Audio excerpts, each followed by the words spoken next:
Hey, buddy. Hey, buddy. I'll tell you what. It's like your music always gets me in the mood for this show. That's for sure. That's the plan. It's the point. It's the point of it. Okay. To get you popping and ready to rock. Hello. Yes, we are. Hello. I see we are being joined by some regulars. Hello, everyone. Yote fan, Custom Steve. Yeah, David Owen. David Owen, SBA fan. Yeah. Good to see you guys. Thanks for hanging out with us tonight. And a bunch of others, and a cast of thousands. Yeah. So tonight we have a fairly special show. You know what? I should set it up like I would, because you're going to need it for the actual show. But we've got a big show. I'm excited. Well, we've been off of this for a while. We had a lot going on since the last time that we have done a show, so we're going to talk about all that. It's not like we've been just gone. No. No. We've been very, very here. Just not here. Yes. Hey, Mike. Yeah. There's a weird guy standing behind you. Oh, he's not really weird until you see him watch you when you're sleeping. Oh, does he know when you're awake? He does. Oh, man. That are good too. Well, look at all these people pouring in here. Jack, Joe, Jack, Custom Steve again, Corey. Good to see you guys. Yeah, Friendly Eagles here. Dark Side Jack. Man, it feels good. Feels good to be back into the saddle after our whirlwind weeks. Yes. We've been traveling. We traveled. We talked to the mint director. We have got a ton of content for you guys, just a ton of it, and we're gonna be pointing a lot of it out tonight. Yeah, so we have a really cool. We had a bunch of cool interviews. We had some news, and some of it is going to be supported tonight, backed up. So, really good to see. Look at that. Yeah. Well, sir, you ready to fire this? Yeah, let's fire up this candle. Hammer it. Get hammered and let's go. All right, let's go. What? Get hammered and let's go. Is that what I just said? Wow. It is episode 241 of the Coin Show podcast. I'm Mike. And I'm Matt. And on this episode of the Coin Show podcast, we have some discussion of what the heck we've been doing for the last couple of weeks, and some really cool things for you guys to check out. Yep. There's a lot of content. Yes, lots. We have your coolest thing, which is it evolving into what we planned yet, or are we still kind of? We'll see. We'll see where the show takes us. We'll see. Okay. We'll just be flexible. How's that?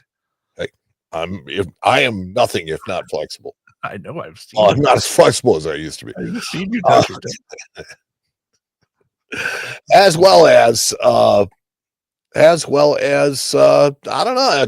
The what? You forgot what's next? Well, no. We're gonna as well as talk to the people in the chat, and we're gonna answer your questions. We're gonna do all kinds of things, as well as just kind of hang out with you. But first, as always, Matt's favorite part, the news. Yes. All right. I want to hear it. God, I gotta find one. Hold on a second. You have multiples? Oh God, they're lined up. Are you kidding me? Wow. And the news is brought to us by squirrels. Distracting dogs gathering acorns is all in a day's work. People like to comment on our bushy tails, but we're most proud of our nuts. Squirrels.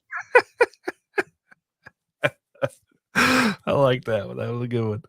Yeah. So, have some really, really interesting news. So I wanted to start with something that is kind of a sign of the times and is more, I think, what you can expect more of in the future. Yeah, I saw this story. So let's see. It's the World Money Fair. It's going to be in Berlin next year.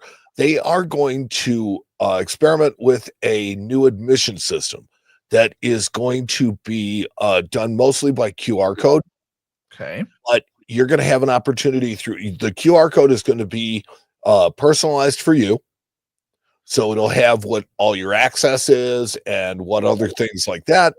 It also will have your identity in it and who you are, so that they can kind of keep track of that, as well as vet people. I mean, that's kind of what it helps to do. And yeah, so they're going to use these codes. Oh, and you can print a copy of your badge from this QR code. Oh, okay. That's So free, right? Oh no, it's Oh not. no, it's all part of the admission system. I see. $17 or 17 euros looks like.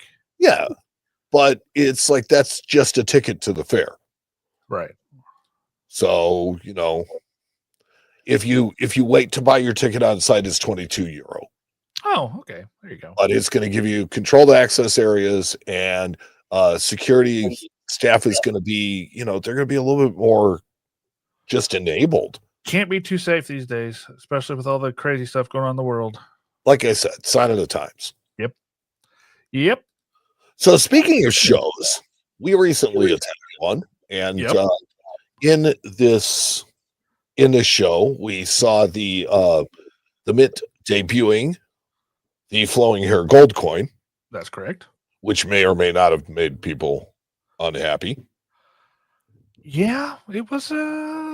People have opinions. Oh, look, it all depends on what side of the apple you're on, right?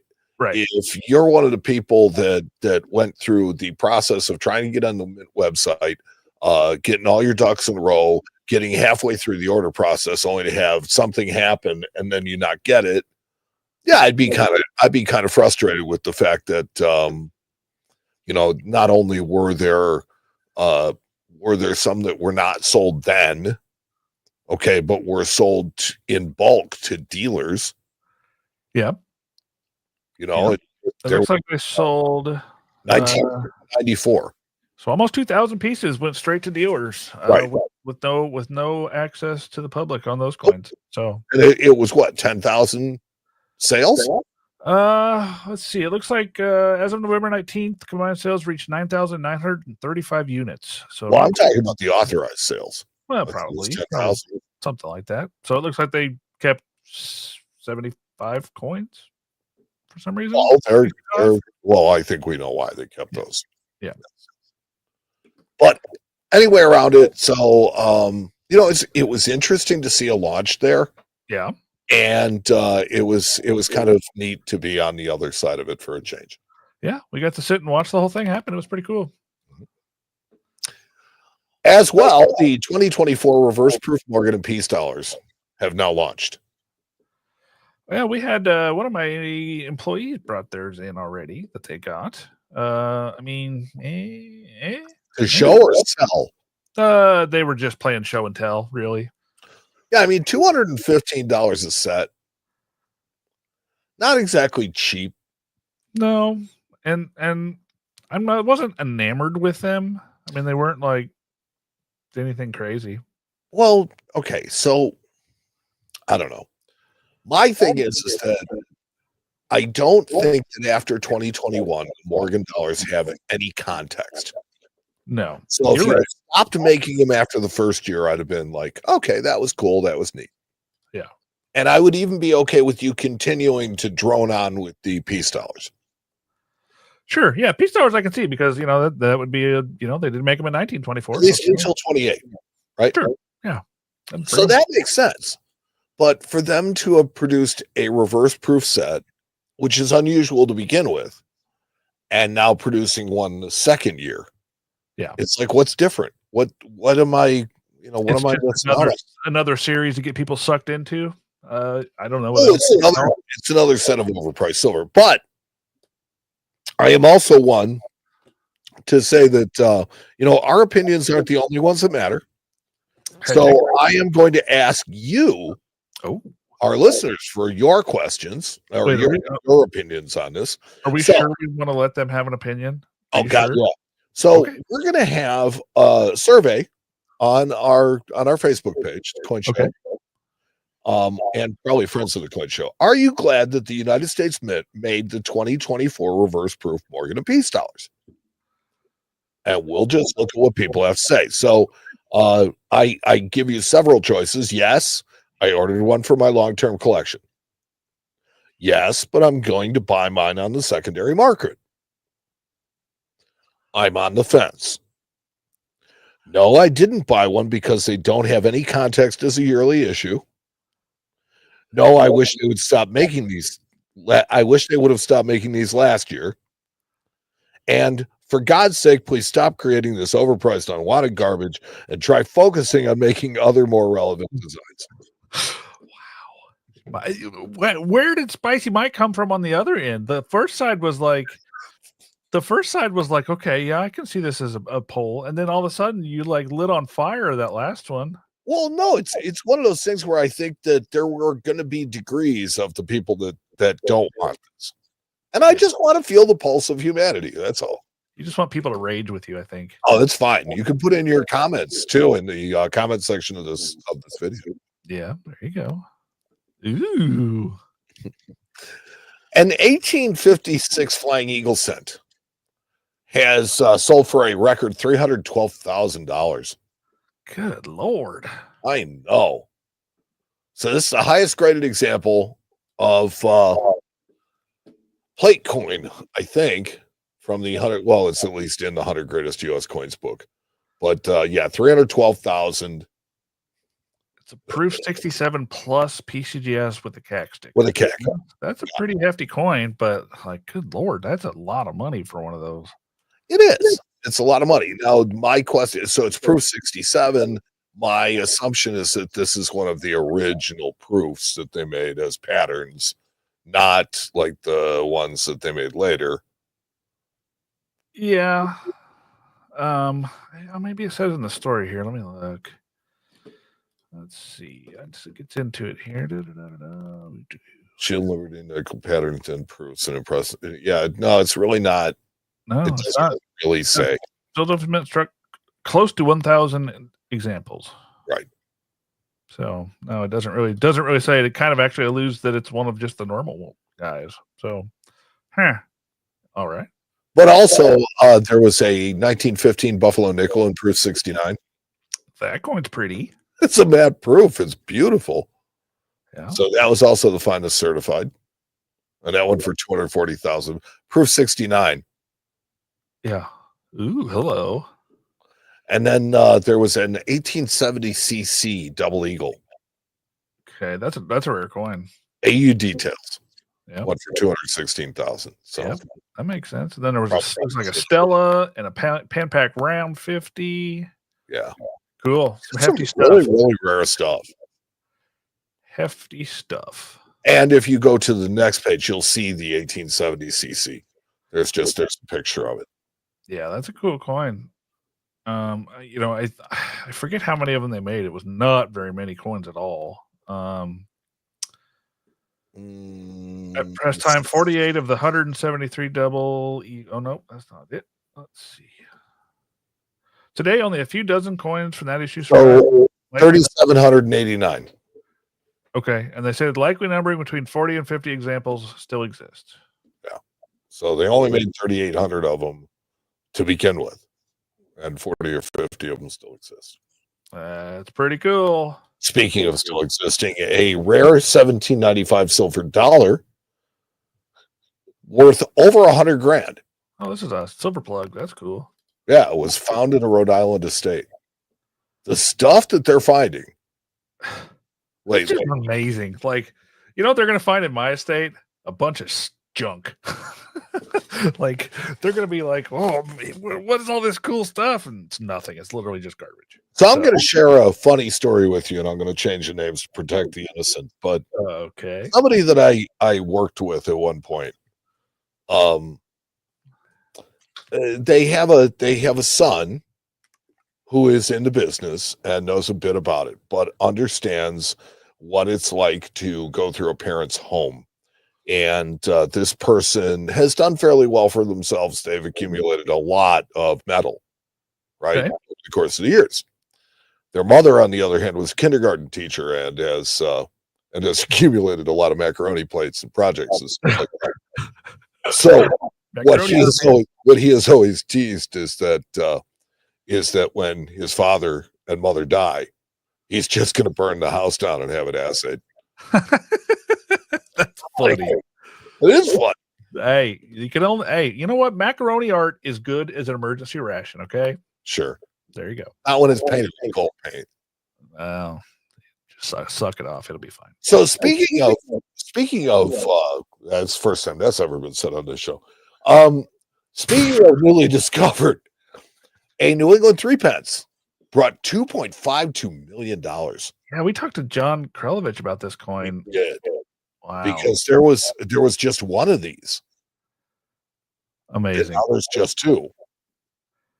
Yeah, this one, he said it fell out of a piece of furniture. Yeah. Like, why did people have this luck? The people that find $100,000 coin in an estate and have a $2.5 million coin fall out of a piece of furniture?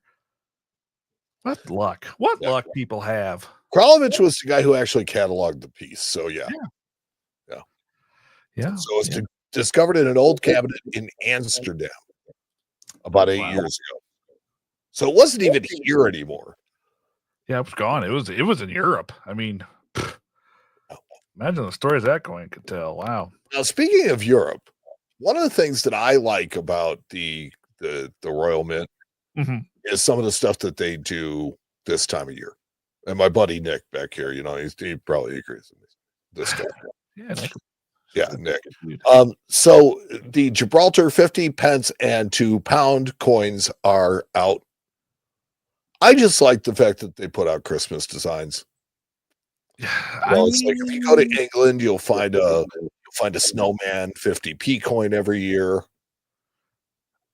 Okay. I mean, that's kind of cool. Sure. If that's what you like on your money, go for it. Well, just enjoy the holiday. Yeah, I hate Christmas. It's the worst. Whatever. Bah humbug. Okay, Scrooge. Now, here's something that was actually teased in our interview with the Mint director. That's right. So here it is. Is considering non-round 2026 Liberty Bell gold coins and silver medals. So the fact that it's gold coins and a silver medal tells us that it is from the brain of the Mint director. That's right. This is her baby. Yep. And they are considering making, it's a gold. Oh God, what is this? $250. A 250 and 125. Yeah, for a half ounce 125, for a full ounce 250, and then a 1 ounce silver bell. I mean, silver bells.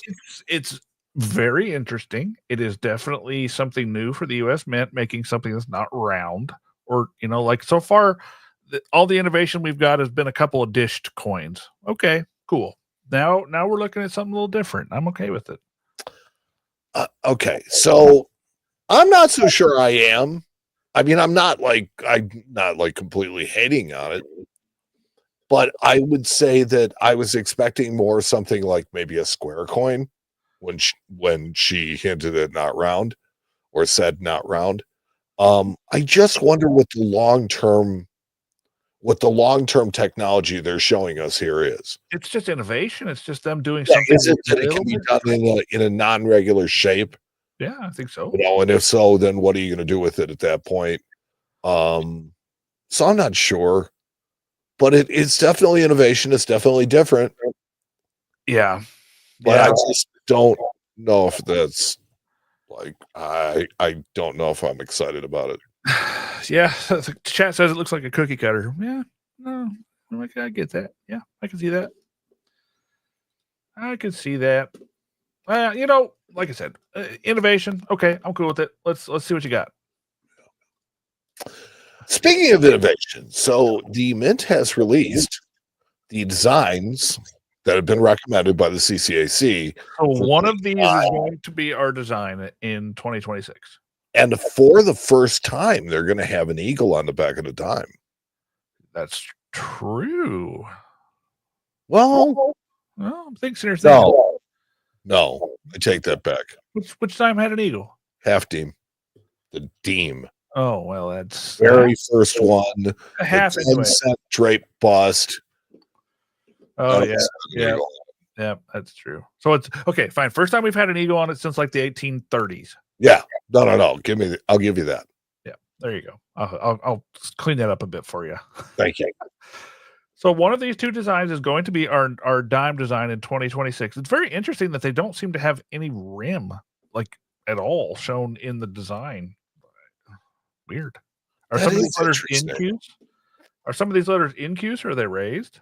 I would be interested to find that out as well. Really hard to tell. I wouldn't bet on it. I think they're raised. I mean, I would assume they're raised, but Well, think about how small a canvas you're working with, right? correct. Yeah. And then later in the article, they show you some of the less popular designs. I kind of like Obverse 05A, kind of a Peter Max design. 05A. Ooh, yeah, that's cool. That's what we should have gone with. I like that one. Yeah, I mean, that's just different. I like that one. And then they have the reverses, what they wanted to do. One with a torch on it, which not necessary. Yeah, we've had plenty of torches. No more torches. I'm torched out, man. I'm a little burnt on it.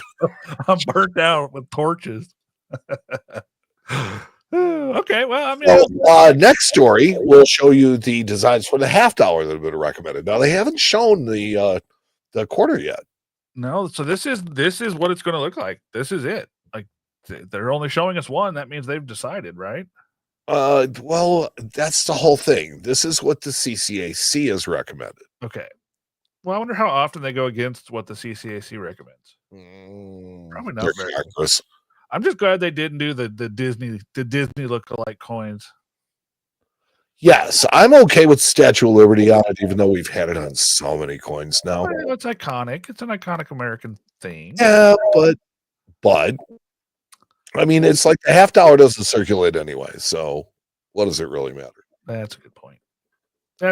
But I like those. I like that design. I can't say I hate it. Again, with the no rim thing though, that's weird. Maybe that's just these modern designs and they just kind of figure it'll have a rim. I don't know. Huh, now, cool. typically our rap story will be something having to do with Jack Young. Correct. His dark side. This week is an exception to that, as I have a better fluff story for the end. So Jack did post a really cool, no fun story this week in Coin Week, where he talks about buying a coin off AliExpress. Ugh. And the chase of looking at it, knowing it's fake, starting to look at the real coin, stuff like that. And what did he do? Well, he reported it, and they came back and they said, "Well, are you the owner of the real thing? Do you have a license on this design?" He just threw his hands up and he's, you know what, I'm done. Well, when it's not, it's one of those things where they don't care. Like there is zero hex given about what they do over there. No, it's very nicely cleaned up. Yes, you're welcome. But there are exactly zero. So it's an interesting story with Jack buying it from AliExpress. I mean, the fake's not even close. The slab's all wrong. No, the slab's wrong. The coin doesn't look anything like the True View. No, I mean the coin just is hot garbage. And he gives you a nice shot of the actual, the actual slab. Yeah. So here's the part where he reports it. I like that part. He says, "This is a counterfeit coin and a counterfeit holder. It is against the law to sell in a violation of trademark laws for PCGS. The images are of a genuine coin and cert number, and a comparison of this violation to the genuine one." Okay, and they say,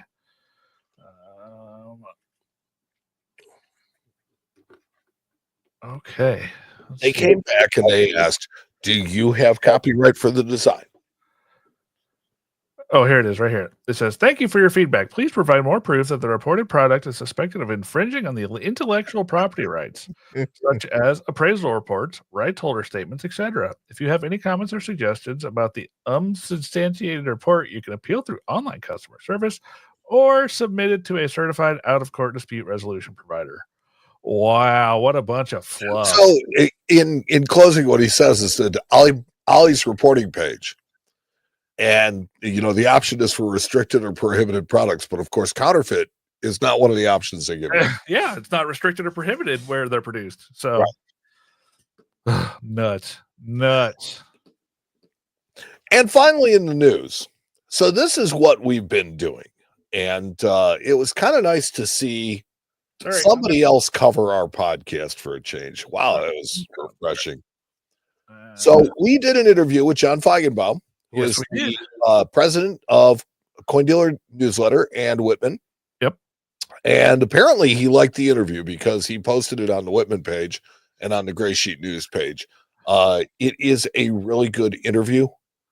John was just a treat to have on. Yeah. And I thought probably one of the more interesting guests we've had.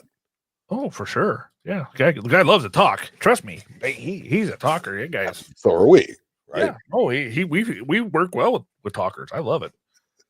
So yeah, it was great. We had a good time. And yeah, I'm glad that they put that out. Yes. So that's the news. News was brought to us tonight by squirrels. Distracting dogs and gathering acorns is all in a day's work. People like to comment on our bushy tails, but we're most proud of our nuts. Squirrels. Oh boy. So you want to talk about what we did? You want to give it? I do. Okay. Boy, do I. Boy, how? Because look, first off, I've never been to Baltimore. Second, and I think more importantly, a coin show has never come to us and said, "Hey, how'd you like to come?" We've done our show from shows before. Correct. Never had the privilege of doing it, this way, and it was great. Never been given carte blanche to run around and do whatever the heck we like, including flying drones in the convention center. And we did.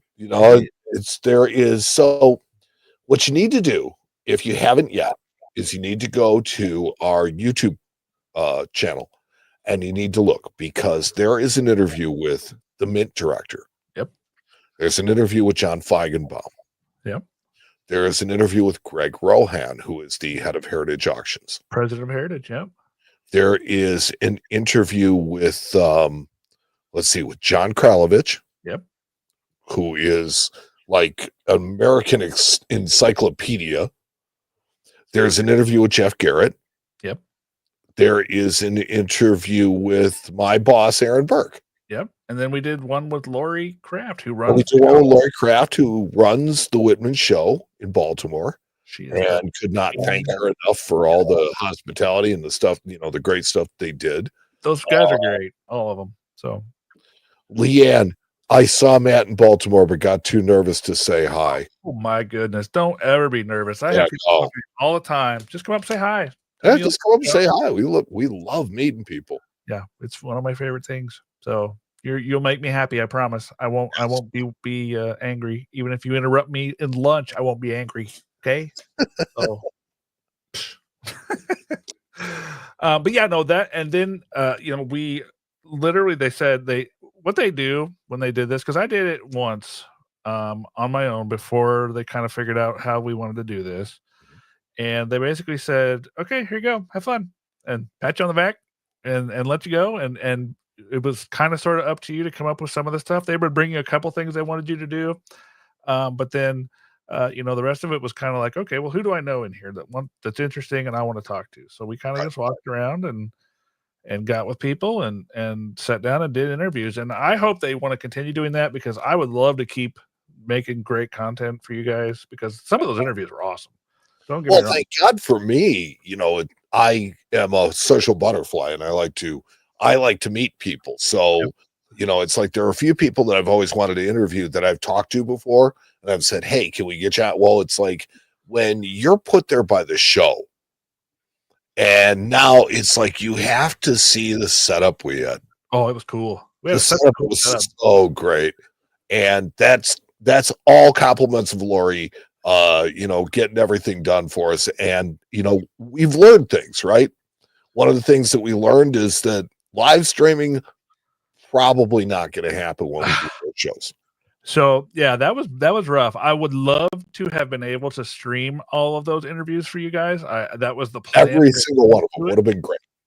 That was the plan going into it, was to be able to live stream all those interviews to you guys. But man, the internet down there is rough.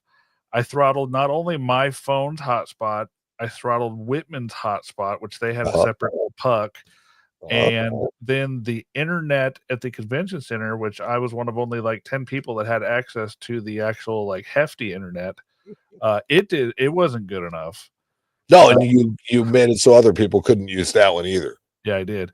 And Coin Making Sense puts out a very, very valid point. The first 2 interviews we did, the one with Greg Rohan and John Feigenbaum, I had the wrong audio input selected, so it was actually taking the audio from my laptop and not the microphones. Wah, wah. That was Matt's screw up. Look, there's been a learning curve to some of this stuff, right? It's like we have had to figure a lot of things out, and we have. And if you look at not only the video quality of what we did, but particularly later audio quality and stuff like that, I think that we got a lot of people that I really wanted to hear. It's so easy there because everybody's in the room. Like it's anybody, is at one of these shows that like is interesting and news making and when you want to talk to, they're probably there. And a lot of these people are super nice people. All you have to do is walk up and say, "Hey, you want to come make a video real quick, and we'll just talk about you." Most people love to talk about themselves. It's fun. I mean, hey, can you come over to my booth and talk about yourself for a little bit? Yeah, we'll make a video. It'd be great. Yeah, they do. And then after that, we get home and we relax for a week, and then boom, Mint Director interview. So again, they were wonderful to work with as well. If you have not seen the Mint Director interview yet, first off, shame on you. But more importantly, go watch it, because I don't think anybody has ever been more accommodating for us. Yeah. She has just been like the coolest person ever. We caught a little flack because we didn't ask her why they auctioned the gold coins off. Well, we caught a little flack the time before that, though, because they said I went after her. So it's like, you either don't ask a question or you ask a question they don't like. It's like it is what it is. We're out there getting the interviews and getting as much as we can. So there you go. And I will tell you that in this particular case, she literally screened the questions ahead of time. Yeah. There's very few people do that. Actually, she's the only one that's ever done that for us. I generally don't let people do that. It's like I'll send them some of the questions, and I actually told the Mint Director, this is some of them, and she was cool with taking other ones, but yeah, because like the interview ran long on time with it, and I just didn't want it to be a 3-hour interview. Yeah, the interviews we did the show, those were all just off the cuff, like, hey, let's sit down and talk about something. Mm-hmm. That's the way those went. So those were fun. And she was fun, and of course, and the people all there at the Mint were great to work with. Again, I sent them a little thank you gift, so hopefully they got that. Nice. Yeah. All right. Well, let's just check in with the chat here real quick. Yeah, let's do that. Frostbite says she seemed like a very nice person. She really is. Every time I've talked to her, she has just been nothing but accommodating. Custom Steve says, Matt, did you sell that beautiful 3-legged buffalo? Yep. If you guys have been paying attention to the shorts and stuff I make, I did post a really, really beautiful 3-legger that I picked up in St. Louis.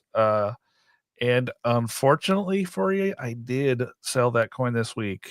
It went to a new home. So there you go. But, there'll be more. And the funny thing about that coin is I was walking by and it literally caught it out of the corner of my eye. And that's why I went over and bought it, because it just was one of those coins. So I like it. Yeah. So, but yeah. And I've been I've been trying to pump out more short content for you guys. I kind of got a little lazy there. Well, it wasn't lazy. It was busy, but so I'm back on the horse for making more content. So yes, I think that I am as well. It's like I had a whole job to learn, and I think I've finally gotten to the point where I feel comfortable with it, and I can do more stuff, and I have been doing more stuff. Yeah. Well, one last thing before we jump into the your coolest thing. Did you know that the people at Whitman almost let me kill Boy Scouts on accident? I was so looking forward to watching that, and then my flight went. Yeah, that's true. So I had brought my teeny tiny. I have a teeny tiny little drone, and I brought it to make some interesting shots of the convention center. And if you look at the short content, you'll see a couple shots of that. One of the things they asked me to do for them was to fly around a bunch of Boy Scouts that were there on Saturday that were getting their coin merit badge at a couple of tables. And I was like, heck yeah, I'll fly around some Boy Scouts. Not flying them from place to place, flying the drone around them. No, I was flying the drone around to take videos of them there at the show and doing their merit badge stuff. Well, at one point, because this building is like a big concrete bunker, my drone lost contact with the GPS, and it just started, instead of hovering, it just started going like this on its own, and I had no control of it for a second or two.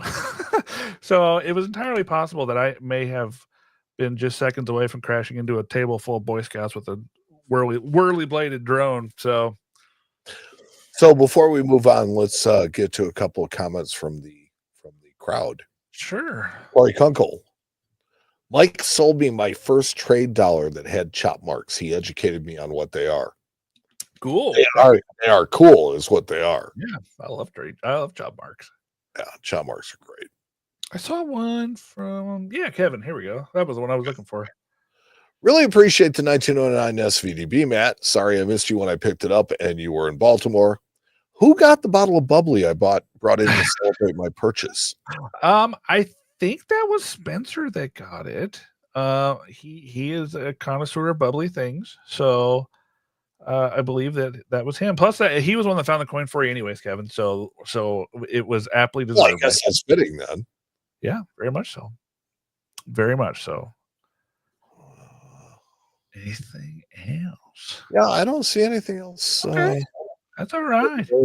Barry is. We got to get to the part where everybody's here for, anyways. Like, that's just the thing. Like, everybody's here to see their stuff. When we do that, then it means the show's over. No, I'm sorry. I'm sorry, friend. All right, let's do it. Look at that. All right, so here it is, you guys. This is your coolest thing. This is where we check out some of the awesome stuff that you guys have gotten lately and you feel like sharing with us.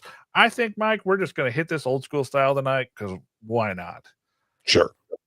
Delbert Channels is up first with his 1918 S two-feather no-neck buffalo nickel. That is definitely a no-neck nickel. Weird. That's probably something that was made as kind of the same way that the three-legged buffalo nickel was made. They cleaned up the die and got a little too aggressive on their polishing and kind of sort of polished the feathers and the neck out. In 18 in San Francisco, they were overusing dyes. They had an overdate. So that is a good point. Yeah. That is a good point. I saw this next one. This next one's cool. Marcus Davis says, a pricing device for Buffalo nickels and Lincoln cents. You choose the year on the right and 3 different conditions, and it will tell you the price for all 3 mints if applicable. So let's go through. I think he posted some more pictures. Yeah, here they are. So it says 1931 there, and it looks like it's kind of like one of those things that you put the date over here, and then it tells you the different prices for the conditions and the mint marks, which I think is pretty neat. I wonder when this is from. 1958. It has a date on it. 1958 Discolog is what it's called. I'd love to see one of those for Morgan dollars. I'm sure they have them. I'm sure they have one. 1903 1893 S. Isn't that funny how the different dates over the years have changed too? Like 030s used to be insanely expensive, and now they're just kind of like a little sort of expensive. Yeah. Interesting. Joe Bohannon's up next. He says a really pretty 39 proof nickel PCGS 67 CAC. And I tend to agree with you, Mr. Bohannon. That looks like a very nice Jefferson nickel. It's got that pretty purple and blue toning, a little bit of yellow or gold that those nickels get. You can't argue with that coin. It's got a nice proof luster to it. Yeah. Really pretty. Let me get back to the thing I can read here. Jack Rowe says a truly scarce contemporary counterfeit 1900 O VAM 22C2, being part of the family of micro O counterfeit Morgans. I have one of those laying on my desk right now. This is one of the top 3 pieces in my collection. Same obverse as the other 4 counterfeits, and the C4 reverse for them all that year. So yeah, there's a group of these coins that were so good as counterfeits that they fooled a lot of people for a very long time. And I think he said there's 4, so that makes sense. The other 3 are the micro O reverse. And that's a real easy way to tell on those, but this one looks like it's a little bit more difficult because the O looks somewhat normal. But they all share some common die markers on the obverse out in the field, and you can tell that they're fake. So somebody went through a lot of trouble to make those a long time ago. They fooled the grading companies for a long time. It's not out of the question to find some of those coins in holders, in slabs, with those VAM numbers on them. I've owned 3 or 4 of those over the years. I have a 96O micro O on my desk right now, which I think I might make a video about next week. But yeah, I mean, these are really, really cool. I'm really fond of these things. So, Yep. Jack Young brings us my coolest thing is the only confirmed and certified U.S. large cent struck over a Condor Druid token. I actually discovered it and had it confirmed by several Condor experts as well as PCGS who updated the attribution. Very curious that one of these would end up in the coining press in 1798. Yeah, I mean, well, sure, the Druid cents were made in what, 1795? So I can see that they would, cut one down to fit in the, to fill the void of short Chicago. Stuff to, Yeah, I mean, 1798 is a little bit later. That's usually something you see like 95, 96 is kind of when they were striking them on all sorts of weird things. But yeah, I mean, that's pretty darn cool. And it's always cool when you can figure out the host coin. Yes, and it's really neat. You can see right here. It's clear as day. You can see the S here, and then you can see the word "the" right across the top there above America.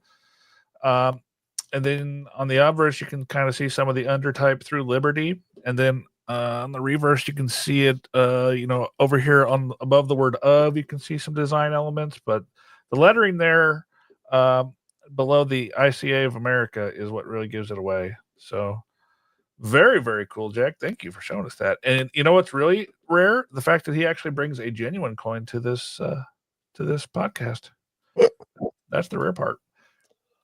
Kevin Kuhn says, New Orleans Planters Bank stamped Real 1811 to 1815. This one was on a counterfeit Real, and the only other one known like it sold for $9,200, less than 150 known. I know nothing about this, but I think it's cool. So they struck this on a fake. That's I think at the time they probably didn't know that it was fake. This was a counterstamp that they were doing. It looks like the New Orleans Planters Bank was counterstamping these for circulation in that part of the world, I'm guessing. Showing that they have looked at it and probably something similar to a chop mark. It says, hey, we've looked at it. We think it's okay. Here you go. But this one is on a counterfeit. They must have missed the counterfeit. So super cool. Yeah, I don't know nothing about those. I've never even seen one, but that's why this show is awesome, and you guys are awesome because we learn stuff all the time from you guys. Now I know that exists. I mean, we run the show and we learn just as much as anybody else does. Right. So now if I ever see one of these, I have an idea. I'll remember it. I'll have it pop into my head and be like, oh yeah, that's from the New Orleans. So real quick, if you're here and you're enjoying the show, please give us a like. There's 35 of you. We got 8 likes. I'd just kind of like to see a couple more, please. Thanks, guys.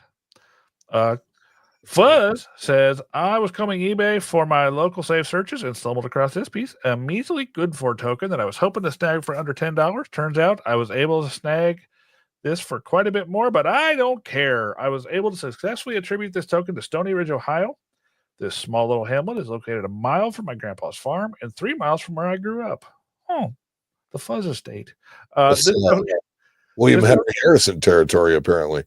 Yep, this token is special to me for this reason. Spent many summer nights here getting ice cream with my family. Ironically, right across the street from where this merchant was located. That is why I absolutely love good for tokens. And that is the really fun thing about good for tokens. If you've never gotten into them, they're really cheap most of the time. Sometimes they get a little expensive, but they are from all over the country. You can literally find them from anywhere. Small towns, anywhere that had a pool room back in this period, or a merchant, an arcade, or arcade. Yep, they probably had tokens made for them. So you can find this stuff. It is out there, and they're becoming even more common now. Yeah, they're very, very cool. Kirkule says, "Hey, friend gave me this. A friend gave me his dad's collection a couple weeks ago to sell for him. It was almost all the typical scrap silver stuff and a small bag of wheat cents sort of collection but way at the bottom of the pile, I found this in an envelope. It was removed from a bezel. Really common date, but it was definitely an unexpected find." And he shows us a 1922 St. John's double eagle, one of the most iconic designs in U.S. coinage. Mm-hmm. Absolutely beautiful. Thank you so much, Kirk, for showing us. Gumandree says, "Good old punch mark coins." Yep. That is one of the. I have a bag of those around here somewhere. Actually, I forget what they're called. They're medieval Indian coins, and they would put their punches all over them. What the heck are those things called? Give me a second. Let me Google. Let me get the Google machine out, and I'll tell you what those are called. Google is your friend. So now, Michael. Oh, let's not do that. I was just trying to entertain people. Jeez. I'm coming. I'm there. I'm almost there. Thank you to everybody for sharing your stuff on your. Here they are. The Mauryan Empire. Mauryan Empire. That is who made those. I knew that. I just couldn't remember the name. How old are they? They're fairly old. Like I said, they're medieval, so they're maybe even longer, maybe even older. Let's see. Mauryan punchmark coins suggested as early. No, they're not that old. Indian campaign, Alexander the Great. Here we go. Around 400 AD, it looks like. Yeah, all the way from about 300. Mauryan period is 322 to 185 BC. I am sorry, they are older than I thought they were. There you go. So cool, older than I thought. So those are actually ancient coins, ancient silver coins. Yeah, from the reign of Alexander the Great. Dennis Mendoza, 1859. Is the rarest New Orleans no motto eagle from the P&W collection. That's pretty cool. I love O-Mint gold. I love O-Mint gold. It's not all that common, and it's beautiful. Steve says, bought this coin a month ago on a Whatnot show, paid $450, got it raw. Paid $450 raw, got it graded, came back what we thought. Actually, VG8 was better than I thought, so really happy to add it to my collection. Ooh, there you go. There you go. He shows us a 1918 over 7D Buffalo nickel and PCGS VG8. That's a nice looking coin. Get some more pictures here. That's actually one of my favorite overdates. 18 over 17D. Because it's visible? Yeah, it in the quarter as well. They're both pretty darn cool overdates.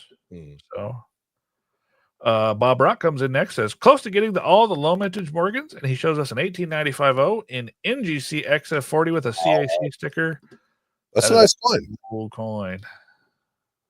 Where's the other side? I want to see. Oh, there it is. Okay, it's there. I'm here. I'm here, everybody. I promise. Slab Daddy says my coolest thing is this PO1 quarter in an OGH, first lowball OGH I've ever seen. Yeah, me too. I can't think I've ever seen another one. Yeah, because people that collect this kind of stuff don't really go the lowball route. Yeah, 1806 quarter in PCGS Pour 1, and it is a green label holder, which is pretty darn cool. Yeah. That again. Really old holder. Very cool. Vance Adkins says 1935-34 Boone, and he shows us his Boone commemorative in a PCGS MS64 Rattler holder. Looks like a nice coin. Very nice. Very nice. Richie says this is an ancient Roman denarius. It was minted from 68 BC, 26 years before the assassination of Julius Caesar. It features Diana, goddess of hunting, on the obverse, and a depiction of the Claudian boar attacked by a dog on the reverse. This coin has serrated edges. It has exceptional color and is one of the finest examples of this type in existence. And he goes on to say, Aaron Burke said this was the finest example they had ever had at HJB. I need to research the pedigree of this coin, as it may have been in some prominent collections. I purchased this coin from Aaron Burke at Harlan J. Burke. Part of that place. Coin not for sale. Wow, that's pretty. The color on it is just phenomenal. It's nicely centered. It's just got really good surfaces, and serrated edge. Toned ancients are pretty cool. Don't get me wrong. Like I kind of like those things. Yeah, you don't generally see them because they pull ancient coins out of the ground, and because they do that, then they have to mess with them so much to clean them up. Yep. And toning is just generally not part of the problem. And he said he had mentioned looking for the pedigree of it, and the reason that I think that that's kind of important in this is because that actually is probably why the coin is toned. It's been a collection for a really long time. Probably in an envelope or in a coin tray or something, and that's why it toned like this. So, very cool. Really nice coin. Yeah, Jody Dotson shows us an 1875 S 20-cent piece in an NGC Fine 15. I was just playing with a couple of those today on my desk. 20-cent pieces. Yeah, they're fun. Joseph Horseman shows us an 1876 quarter in NGC Proof 66 with a CAC sticker. Hard to tell from the pictures, but it does look like it's got some toning. Looks like a pretty little coin. I love proof seeded. That's contrast too. Yep. And then last but not least, Steve Vesley, iCoin in Peoria. Oh, we are definitely going to finish on a high note. Shows us a $17.95 half dollar in PCGS Fine 12. What a fun coin. I love early half. Yeah, I want to see that for a second. Hold on. First thing I always do whenever I see these, start counting stars. Yeah. 15 stars. I love early halves for some reason. They're great. One of the most expensive coins I ever bought was an early half. It was a 1796 half in AU58, which monster coin. Solid six-figure coin. But I just love early halves. Very cool. Very, very cool. You guys are amazing. You guys bring the heat again. Every single time. Every stinking time. Craziness. Thank you so much. Yeah, no, thanks everybody. And thanks to Barry. Barry. Behind the scenes, the unnamed source, the unseen source, for taking care of everything behind the board tonight. Thank you to Justin, to Fuzzy, to Russ, to Leanna, to Ernesto for doing everything that they do. But most of all, thank you to you who listened, because you're who we do this for. So we will be back once before Christmas, at least, right? Yeah. Yes, at least. Yeah. So maybe this year we'll read another story. Oh no! Is it going to be a choose your own adventure? No. Oh. No, it's not. Okay. I was curious. And if anybody knows what I'm talking about, you're old school. You're an old school coin. You've been around a long time. If you know that's all I gotta tease you with. It's like, go to the website, you'll know what I'm talking about. What year was that? 2012 or 13. Yeah, maybe. It's been a long time. It is. Wow, we wow. Well, you got anything for our partner? No, I'm good, buddy. Thank you guys for hanging out with us tonight. You guys rock. Everybody in the chat, I love you. Love you. Bye. Wait, that's might be my new thing on my videos. That is your new thing. I did it at the show, but I'm just not sure. It feels odd. Yeah. Anyway, thanks for coming in. We will talk to you next time on episode 142 of the Coin Show podcast. So long, everybody. Cool. We can just end it there, and then we can hang out in the chat for a couple minutes here. Yeah. So are we doing a hangout next week? Yeah, why not? Don't you think? Yeah. Oh, absolutely. Leanne, I'm so sorry that I shut that off. I saw your comment earlier about the coolest thing. Yeah, I shut it off a couple hours before the show, just so I have an idea of what we're getting ourselves into. So I apologize for that. Yeah, it's just more a matter of planning. Yeah.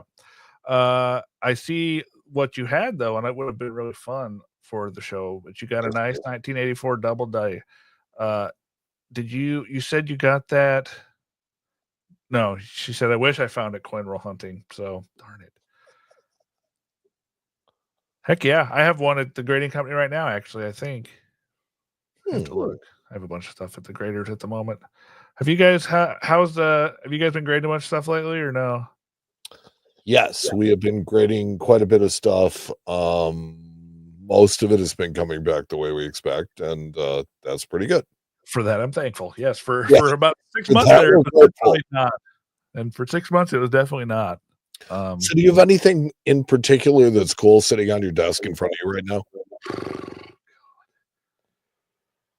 Because I do. Go for it. Yeah. Well, let me look around because my desk is kind of. I'll ask you if you recognize what this is. Yeah, that's a flat pack GSA dollar. Sure is. Yeah. This is a flat pack peace dollar. Ooh, cool. 23, 22? 23. Nice. Went as circulated. Yeah, isn't that funny? A lot of those, there's a bunch of, they even have like some 78 cc's you can find in those things that are like 63s and 4s and 2s that they called circulated and just threw them in there. I have no idea what they were doing with the flat packs. I just wanted a flat pack. I thought it'd be cool. Yeah. And you asked all the cool stuff on my desk. You actually made me look at my messy desk. Good. First things first, I have a Goshen, Indiana small size $5 note. Land of Goshen. Just hanging out here. What's this bag of fun? Let's just see. I have a bag of Canadian large cents because who doesn't? Who doesn't need a bag of Canadian large cents? Everybody. 1944 S double struck wheat penny and MS61. Why not? Let's see here. Bag of campaign buttons. Yep, why not?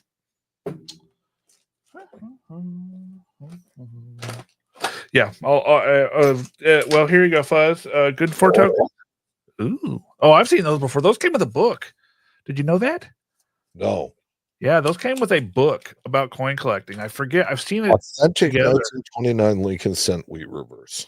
Yeah, those came with the book. It's like we can add Barry. Hey, Barry, you want to come and hang out in here with us? Sure. He says, sure. Hey, buddy. Hey. Yeah, those came with the book, Mike. I forget the name of the book. I've seen it together. It was like, like the thing you got at the book fair when you were a kid. They had it in those, I think. Neat. Yeah. Speaking of books, I am one half away. One half away. $1.50 away. Wow. And then I will have, I think it's 2 or 3 5-cent coins, and that's it. One of those 5-cent coins is going to cost me like $1,000. So nice. But, nice. Yeah. Corey said, any William Henry Harrison stuff? No. I don't have any right now. I've been trying to find you some, man. Any what? William Henry Harrison stuff. That's what he collects. He always is in my ear about it. Yes. So he says he can go look at what's on my desk. In my office is nuts too right now. It's actually on my list of things to do tomorrow to clean this thing up because it's yeah, we've been in that process this week. I reorganized a bunch of getting stuff. out of hand. Reorganized my books. I got rid of some stuff. Well, we're expanding the coin shop. We're doubling the size of the coin shop. So now, not only do I have to find out everything that I have to move it because we're totally gutting the side that we're in right now. So I have to literally move it to the other side of the building. But you get to set it up any way you want. That's the one plus. But the thing is, I have to go through it all to figure out what's going to go where and what gets sorted where. Yeah. That's going to But you'll have a much better layout in that store, in the new store. Yeah. Oh, yeah. The front is going to be just way better. It's going to be huge. It's going to be gigantor. Yeah. Yep. But you're going to need a couple more couches. No more couches. I will not have any more couches. Are you kidding me? Maybe on the employee side. Just kidding. We used to have old people sit on my couch to fall asleep in the coin store. I've had to wake up several. I've had to wake up several guys that come in the shop to look at coins, and then I look over and they're like on my couch, like, get up, throw something at them, get up. That's from Steve. What 5 cent is that? It is a 1943 C Newfoundland 5 cent coin.